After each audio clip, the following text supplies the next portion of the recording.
بسم اللہ الرحمن الرحیم۔ حضرت سمرہ بن جندب رضی اللہ تعالیٰ عنہ سے روایت ہے، نبی صلی اللہ علیہ وسلم نے فرمایا، جس نے صبح کی نماز پڑھی وہ اللہ عز و جل کی حفاظت میں ہے۔ حضرت ابو ہریرہ رضی اللہ تعالیٰ عنہ سے روایت ہے، رسول اللہ صلی اللہ علیہ وسلم نے فرمایا، اللہ کے ہاں مومن کی عزت بعض فرشتوں سے بھی زیادہ ہے۔ حضرت انس بن مالک رضی اللہ تعالیٰ عنہ سے روایت ہے، رسول اللہ صلی اللہ علیہ وسلم نے فرمایا، میری امت گمراہی پر جمع نہیں ہوگی، لہٰذا جب تمہیں اختلاف نظر آئے تو بڑی جماعت کا ساتھ دو۔ حضرت انس بن مالک رضی اللہ تعالیٰ عنہ سے روایت ہے، نبی صلی اللہ علیہ وسلم نے فرمایا،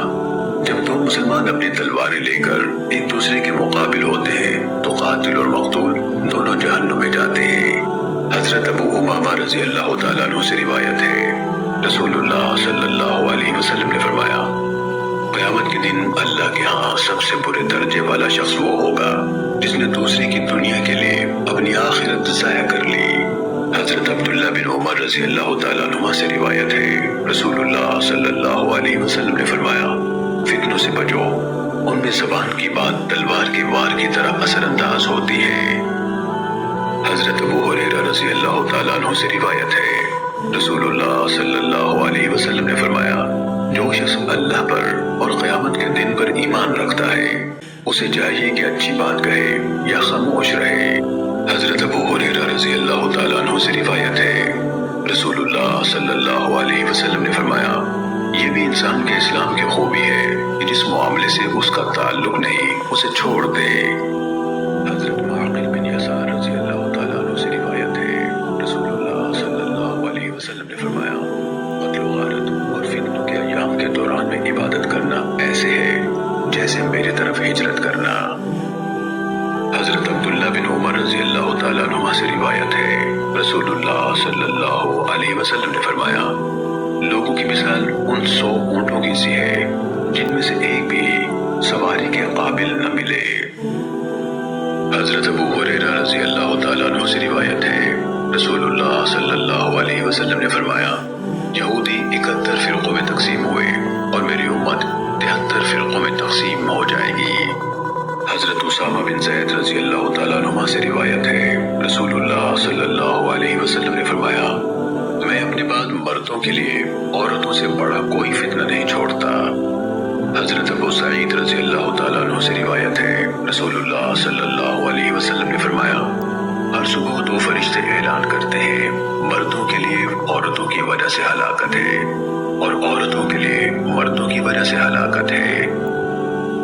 ام المومنین حضرت عائشہ رضی اللہ تعالیٰ عنہ سے روایت ہے، رسول اللہ صلی اللہ علیہ وسلم نے فرمایا، نیکی کا حکم دو اور برائی سے منع کرو، اول اس کی کہ تم دعائیں مانگو اور تمہاری دعائیں قبول نہ کی جائیں۔ حضرت ابو سعید خدری رضی اللہ تعالیٰ عنہ سے روایت ہے، رسول اللہ صلی اللہ علیہ وسلم نے فرمایا، سب سے افضل جہاد ظالم سلطان کے سامنے انصاف اور حق کی بات کہنا ہے۔ حضرت ثوبان رضی اللہ تعالیٰ عنہ سے روایت ہے، رسول اللہ صلی اللہ علیہ وسلم نے فرمایا، صرف نیکی عمر میں اضافہ کرتی ہے اور صرف دعا ہی تقدیر کو پلٹتی ہے، اور انسان بعض اوقات ایک گناہ کرتا ہے اور اس کی وجہ سے رزق سے محروم ہو جاتا ہے۔ حضرت معاویہ رضی اللہ تعالیٰ عنہ بیان کرتے ہیں کہ میں نے نبی صلی اللہ علیہ وسلم سے سنا، آپ فرما رہے تھے، دنیا میں صرف آزمائش اور فتنہ ہی باقی رہ گیا ہے۔ حضرت ابو ہریرہ رضی اللہ تعالیٰ عنہ سے روایت ہے، رسول اللہ صلی اللہ علیہ وسلم نے فرمایا، میں اور قیامت اس طرح بھیجے گئے ہیں، اور آپ نے اپنی دونوں انگلیوں کو جمع فرمایا۔ حضرت عبداللہ بن مسعود رضی اللہ تعالیٰ عنہ سے روایت ہے، رسول اللہ صلی اللہ علیہ وسلم نے فرمایا، قیامت سے پہلے ایسا زمانہ آئے گا جس میں علم اٹھ جائے گا اور جہالت پھیل جائے گی اور حرج زیادہ ہوگا، اور حرج سے مراد قتل و غارت ہے۔